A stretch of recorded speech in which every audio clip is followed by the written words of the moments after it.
नमस्कार, स्वागत है आपका द हिंद वॉरियर न्यूज में, जहां हम उठाते हैं आपकी आवाज सच के साथ। मैं प्रगति पांडे लेकर आ गए हैं आपके सामने गुरुग्राम की खबर। हम बता दें, मामला गीता नर्सिंग होम का है, जो कि काफी पुराना मुद्दा है। हमने आपको पहले भी अपने वीडियो के जरिए आपको उस मुद्दे से रूबरू करवाया था। एक बार फिर मैं आपको जानकारी दे दूं कि मुद्दा है क्या। जी, मामला गीता नर्सिंग होम का है। 9 महीने गर्भवती महिला की जहां जान चली गई थी, जहां कई आरोप लगे गीता नर्सिंग होम के ऊपर। वहीं एक आरोप ये भी लगा था कि गीता नर्सिंग होम, जो कि वहां की मालकिन है, उनका ये कहना था कि वो कंसल्टेंट है, वो सर्जन नहीं है, वो वहां पे सर्जरी नहीं करती हैं।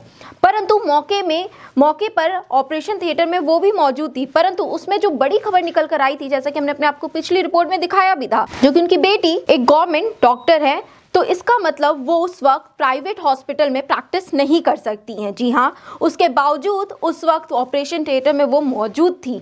इसी पे कहना था सीएमओ ऑफिस की तरफ से। 9 नवंबर को ये रिपोर्ट भी आ गई थी कि इनकी कोई गलती नहीं है, गीता नर्सिंग होम की तरफ से कोई लापरवाही नहीं बरती गई।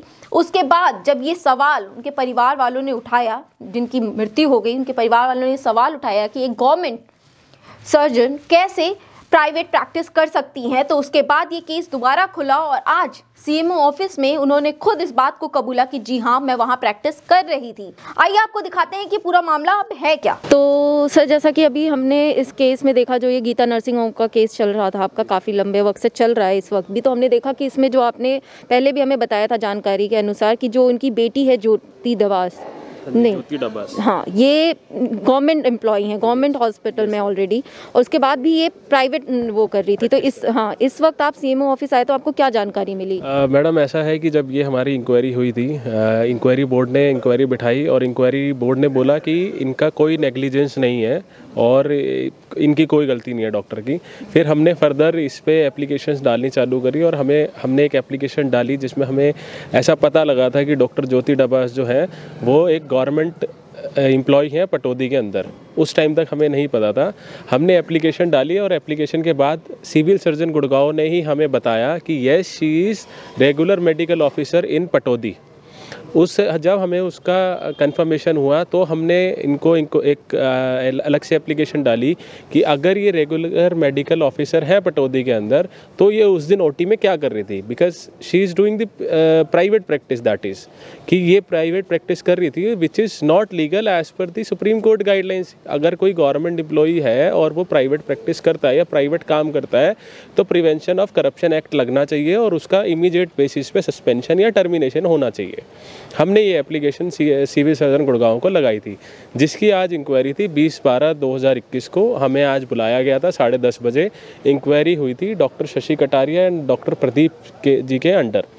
उस इंक्वायरी के अंदर हमारी स्टेटमेंट्स ली गई, जिसमें हमारी स्टेटमेंट जो हमारी एप्लीकेशन की थी वही हमने डाला कि अगर वो गवर्नमेंट एम्प्लॉय है तो वो प्राइवेट प्रैक्टिस में नहीं होनी चाहिए।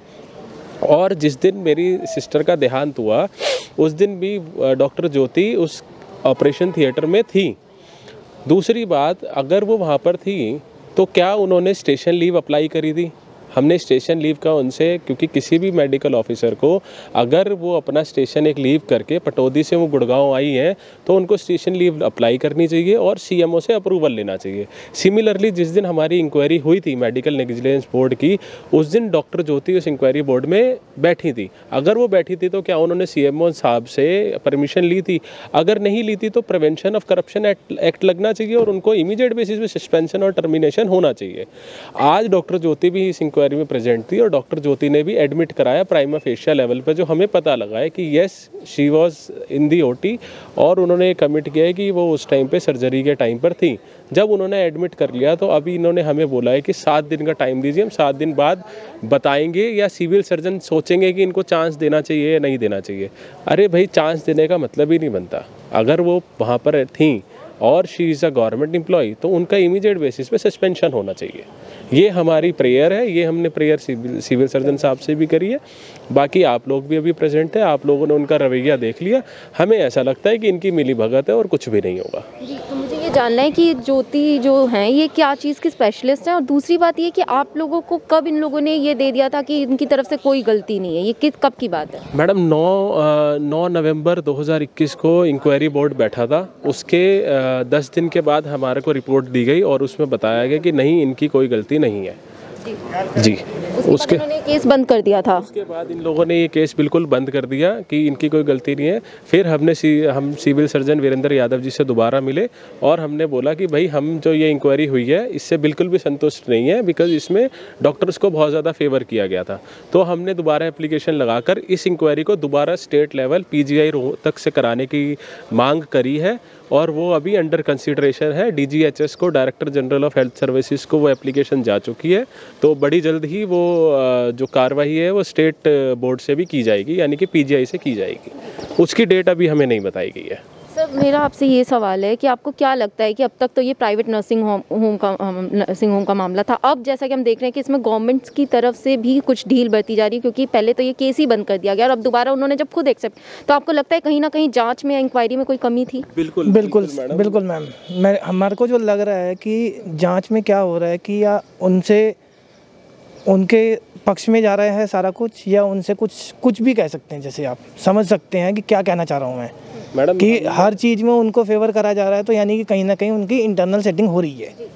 तो हमने ये भी जाना था कि रिपोर्ट्स थे जो भी पेशेंट के, वो सारे उन्हीं के पास थे, तो वो अभी तक आपको मिले कि वो भी नहीं मिले? नहीं मैडम, वो रिपोर्ट्स अभी तक हमें नहीं मिले हैं। वो अब या तो इन्होंने अमानवीय तरीके से जला दिया है या क्या किया है। इसकी भी सेपरेट एप्लीकेशन हमने डॉक्टर सिविल सर्जन जी को लगाई है, डॉक्टर वीरेंद्र यादव जी को, जिसका हम 3 रिमाइंडर्स दे चुके हैं। हमें अभी तक जवाब नहीं मिला। हमें जिस दिन इंक्वायरी हुई उस दिन हमने अपने कुछ क्वेश्चंस पूछे थे जिसके सवाल हमें मिलने चाहिए थे और उसके बेसिस पे इंक्वायरी का आउटकम डिसाइड होना चाहिए था। वो सवाल जवाब का जो भी डेटा है अभी तक हमें नहीं मिला। हमने इनको रिक्वेस्ट किया था कि फर्स्ट डे से 9 मंथ तक की जो पूरी केस की फाइल है वो डॉक्टर के पास है, वो हमें दी जाए। वो अभी तक नहीं दी गई। तो वो फाइल अभी भी किसके पास है? यहाँ CMO ऑफिस में है या फिर डॉक्टर के पास ही है? वो डॉक्टर गीता जी के पास ही है। वो अभी तक हमें नहीं दी गई। पुलिस कंप्लेंट भी हमने की है, पुलिस ने भी कोई कार्रवाई नहीं अभी तक करी और डॉक्टर साहब को भी हम बोल चुके हैं, मेडिकल बोर्ड को बोल चुके हैं, वो अभी तक हमें नहीं मिली। तो उन्होंने इस बात पे क्या बोला जब आपने यहाँ पे डॉक्टर्स को, यहाँ जो देख रहे हैं इस केस को, उनको जब आपने ये बात बताई तो उन्होंने क्या कहा कि सही है या गलत है इस तरह से उनके पास फाइल रहना इस वक्त? उन्होंने बोला ये बिल्कुल गलत है। जिस दिन इंक्वायरी बोर्ड हुई थी उस दिन भी जो PMO थे, प्रिंसिपल मेडिकल ऑफिसर थे, उन्होंने बोला था कि ये फाइल इनको इमीडिएट बेसिस पे दी जाए, बट हमें नहीं दी गई अभी तक। तो क्या कमी है कि अभी तक फाइल नहीं मिली? यहाँ से ढील बरती जा रही है या पुलिस? क्योंकि यहाँ से जब तक कोई इंस्ट्रक्शंस नहीं जाएंगे पुलिस भी कोई कार्रवाई नहीं करेगी, क्योंकि ऑलरेडी केस यहाँ आ चुका है। तो आपको क्या लग रहा है यहाँ से कोई कमी है? जी मैम, बिल्कुल ढील भरती जा रही है। हमें तो बिल्कुल 110% ऐसा लगता है कि मिली भगत है, बिकॉज अगर ये लोग डायरेक्शंस देंगे तो वो हमारे को फाइल देंगे और फाइल वो हमें दे नहीं रहे हैं। अब वो फाइल देने का पीछे रीज़न यही है बिकॉज उस फाइल में हमारा पेशेंट बिल्कुल ठीक था, उसका बच्चा बिल्कुल ठीक था, सारी रिपोर्ट्स हैं फर्स्ट से 9 मंथ्स की। वो इसलिए ही हमें नहीं दी जा रही बिकॉज अगर वो हमारे को फाइल मिल जाएगी तो हमारा केस स्ट्रॉन्ग हो जाएगा और पुलिस उनके खिलाफ एक्शन ले लेगी। तो इस वक्त आपकी एक जो मांग है वो क्या है? हमारी मांग ये है कि अभी प्राइमा फेशियल लेवल पे अगर डॉक्टर ज्योति डबास के खिलाफ कार्रवाई हो और उनको इमीडिएट बेसिस पे सस्पेंड या टर्मिनेट किया जाए, टर्मिनेट तो किया जाए और उनका लाइसेंस भी कैंसिल किया जाए। दूसरी डिमांड्स और दूसरे लेटर्स हमारे नर्सिंग होम के खिलाफ चल रहे हैं।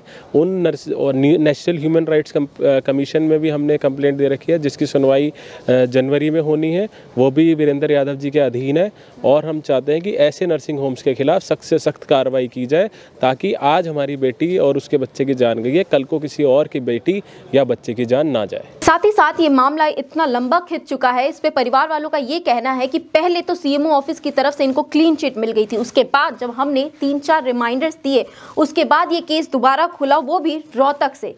यहाँ कहना इनका ये भी है कि अब हमें ऐसा लग रहा है कि जो CMO ऑफिस में जो इस केस की कर्ता धर्ता है, जो इस केस को देख रहे हैं, वो भी इनके साथ मिले हुए हैं। साथ ही परिवार वालों ने शक जताया है साथ मिलने का। तो ये थी आज की बड़ी खबर और ऐसी ही खबरों के लिए हमारे चैनल के साथ जुड़े रहिए। आप देख रहे हैं द हिंद वॉरियर न्यूज़। धन्यवाद।